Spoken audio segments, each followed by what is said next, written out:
Nah itu Pak, jadi saya kira kenapa sih kemudian dinaikkan gitu kan? Ketika tidak dinaikkan pun tekunan awak itu tidak apa-apa gitu. Mohon agak mulai menjaga mulut dan menjaga tindakan, apalagi di tahun-tahun ini, saat-saat ini sedikit saja keceletot omongan maupun tindakan itu menyebabkan kerusuhan yang sangat luar biasa. Ada pesan bahwa masyarakat mengapresiasi terkait PAD yang naik signifikan di pertengahan 2025 Wali. Kenaikan 20 miliar itu sumbernya dari mana? PAD objektif, kita ada kenaikan dan memang kenaikan ini dibikin supaya naik, bukan menaikkan pajak, tidak ada sedikit pun kita naikkan, tidak, tapi menormalkan yang asalnya membayarnya ya agak kurang dikit gitu, bahkan yang tidak bayar jadi bayar, kira-kira begitu. Dan potensi ini masih sangat jauh dan ini transparan, siapapun bisa mengakses, tidak ada hal-hal yang mengganjal ya. Dari mana? Saya kira saya nggak bisa menjelaskan secara detail karena memang itu lebih terlalu teknis, tapi perlu diapresiasi oleh kita semua karena PAD murni ya, PAD yang bisa dibelanjakan, bukan PAD dari BLUD, bukan, tapi PAD yang uang yang bisa dibelanjakan, sehingga PAD kota ini hari ini menjadi rekor, sampai hari ini udah rekor terbaik dan itu adalah berkah untuk kita semua. Selanjutnya dari Ansor, dana abadi ini tidak masuk kepada RPJMD, jadi tidak mungkin kita jalankan dana abadi yang dijanjikan oleh saya dalam janji politik, karena janji politik itu harus masuk kepada RPJMD. RPJMD tidak masuk sehingga itu tidak, sehingga saya mengambil langkah lain untuk menjalankan ekonomi tingkat kelurahan, sehingga di anggaran perubahan ini kita ada dana hibah khusus untuk modal Koperasi Merah Putih dan V2RW terus dijalankan. Kemudian menjaga ucapan, menjaga tindakan. Terima kasih, saya sudah berulang-ulang bicara ke jajaran eksekutif untuk selalu kompak dan solid dia saling ini. Kemudian untuk kenaikan tunjangan DPRD nanti butuh bantuan untuk menjawabnya. Saya akan menyampaikan apa adanya yang memang kabak hukum yang tahu persis bagaimana perjalanan dari perwal, terjadinya perwal itu. Kemudian saya dalam strategi bagaimana menaikkan PAD ya, karena memang saya expertnya di bidang korporasi ya, di bidang ya, kalau saya melihat bunut itu saya paham bener, bunut, BDAM, Waluya, BPR, karena memang saya memiliki itu, jadi saya ngerti gitu, sampai ke akar-akarnya saya tahu. Maka saya buka, sebenarnya kita punya 5, 2 BULD ya, BULD. Nah, untuk kebijakan saya terhitung 2025, haram hukumnya apabila rugi. Saya nggak mau rugi, apapun ceritanya saya nggak mau rugi. Sehingga seluruh BLUD BUMD ini harus punya the winning team, the winning system, the winning concept. Harus ada portofolio bisnisnya, harus ada public contribution seperti apa, harus ada KPI dan lain sebagainya. Nah, dan juga akan di-upgrade, ditingkatkan kemampuan SDM. Saya komitmen dengan apa yang diusulkan oleh mahasiswa, tidak boleh KKN, tidak boleh nepotisme, 100%. Tidak ada saudara saya yang ada punya jabatan ASN di kota.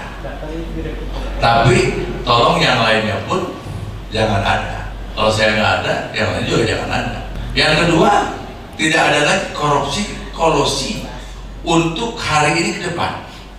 Jadi kalau ada staf saya yang korupsi, saya sendiri yang akan lapor. Jadi saya menolak kalau negosiasi, baik itu negosiasi secara partai politik, apapun negosiasi tim sukses dengan saya, minta jabatan, saya tolak. Clear itu. selanjutnya sesi kedua mungkin ini. Oke. LKPP ini hanya tim komunikasi dan anggarannya tidak SK yang terbaru setelah konsultasi dengan BPK tidak dicantumkan angkanya, jadi hanya honorarium. Kalau dia bekerja dikasih, kalau tidak bekerja tidak dikasih. Sekian persen dari UMK, di bawah UMK, sangat kecil sekali karena sama sekali tidak mengganggu, tapi hasil ya, ini hasil kerja saya dan tim komunikasi percepatan pembangunan yaitu saudara Ubaidillah sudah menyelamatkan uang kota Sukabumi di atas 80 miliar sampai hari ini. Dan ini bisa saya buktikan. Kemudian untuk Lapang Merdeka, kalaupun kejadian seperti itu saya minta maaf kalau itu seperti itu ya. Karena memang di luar kontrol, perwalnya kejadian dulu baru perwalnya. Tidak akan terjadi yang akan datang. Karena saya ingin menambahkan terkait Lapang Merdeka, ya. Jadi begini, di Lapang Merdeka itu ada ketidaksesuaian antara Perwal dan Perda. Di Perda nomor 1 tahun 2022 RT/RW mengatur peruntukan wilayah pada pasal 35 dan 49 butir H disebutkan peruntukan Labdek sebagai kawasan pariwisata. Jadi kalau berbicara kawasan pariwisata itu sah-sah saja. Kegiatan musik, konser apapun boleh. Nah, di Perwal nomor 2017 nomor 4 tahun 2017 yang pernah diterbitkan wali kota terdahulu, sebetulnya akhirnya bisa dikatakan ada ketidaksesuaian antara Perda dan Perwal. Sementara Perda kedudukannya lebih tinggi daripada Perwal. Sebetulnya mengacu ke situ kan. Ya, kemudian juga pada waktu berpikir kenapa mengambil Perdanya, karena Perwalnya pasti akan direvisi seperti itu. Dan sekarang sudah direvisi. Jadikan tempat pariwisata. Nah, kedepannya ini adalah kota, rekan-rekan semua. Kenapa kita bikin acara di Lapang Merdeka? Karena ini adalah sebagai bentuk menaikkan kapabilitas dan popularitas. Saya ingin memanfaatkan bersama Pak Wali bagaimana era digital, transformasi digital itu mempromosikan kota Sukabumi ketika terlalu tinggi. Kemarin contoh sekalian nih, saya jelaskan. Ada narasi seolah-olah wali kota empati dengan kegiatan Lapang Merdeka. Saya jelaskan sekarang. Sekalian apa ya? Sekalian ya. Pihak TV menghubungi kita sekitar 4 bulan yang lalu. Saya ingatkan lagi, pihak TV ya, datang kemudian menawarkan bentuk kerjasama. Artinya, pemerintah kota menyepakati, karena yang nomor 17 Agustus dan setiap camat, lurah, RT, RW semuanya ada acara.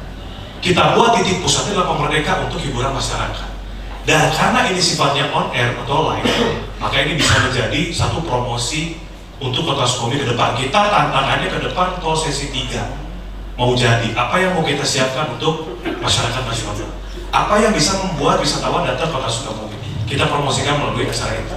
Nah, kita hanya menyiapkan tentunya saja izin penggunaan Lapang Merdeka dan izin-izin lainnya. Jadi yang namanya panggung, artis, hotel, semua dari ANTV, karena itu mah acaranya ANTV berkolaborasi dengan Pemda. Yang namanya TV itu sudah ada iklan yang masuk dari sisi on air, ada iklan yang masuk untuk bayar artis, dan ada iklan-iklan atau juga hal-hal lainnya yang menjadi terbentuknya satu acara. Tiba-tiba ada kejadian. Rekan-rekan, kalau itu acaranya internal Pemkot yang buat, contoh saja kegiatan wayang golek pada saat ulang tahun kota, itu pasti sudah dengan mudah di-cut. Tapi karena ini acara TV, ada slot tayang live. Maka kalau itu di stop, maka akan ada kekosongan jam tayang. Karena ini tayang secara nasional, ya. Maka akan ada kerugian yang tidak terhitung nilainya untuk pihak stasiun dan yang kasihan produser yang mengerjakan program. Maka dari itu, saya sampaikan lagi, sekali lagi kita mohon maaf, bukan karena keinginan, tapi karena ini program TV. Kalau program internal Pemda yang buat, itu pasti kita mudah untuk mengaturnya. Nah, jadi seperti itu untuk Perwal, dan Perwal sekarang sudah dirubah. Terima kasih. Assalamualaikum warahmatullahi wabarakatuh.